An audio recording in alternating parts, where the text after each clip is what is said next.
Matapos ikasal nitong isang araw, Lovie po babalik pa rin sa serye nila ni Coco Martin na Batang Quiapo.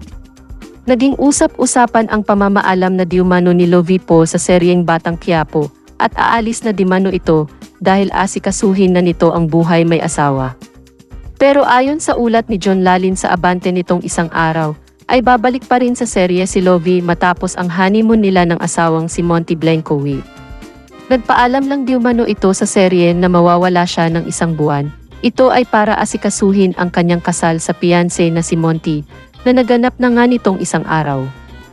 Ani John Lalin, ang mukhang karakter ni Lovie ay babalik pa rin sa Batang Quiapo at magte-taping uli ang actress sa first week of September pagbalik niya ng Pilipinas.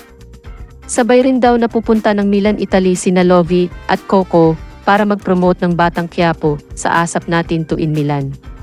Mga September 8 daw ang punta ni Lovie at Coco sa Milan dahil September 10 ang show roon.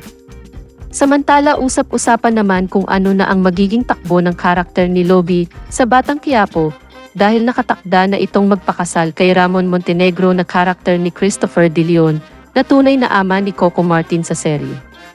Kaya di na umano pwede pang maging love interest ni Tanggol si Mukang.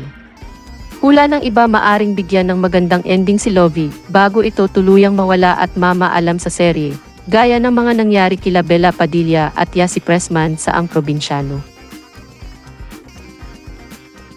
Samantala pasok na sa serye si Ivan na Alawi kung saan ipinasilip na ang kanyang karakter nitong isang araw, sinasabing siya na ang papalit at magiging bagong love interest ni Tanggol sa serye.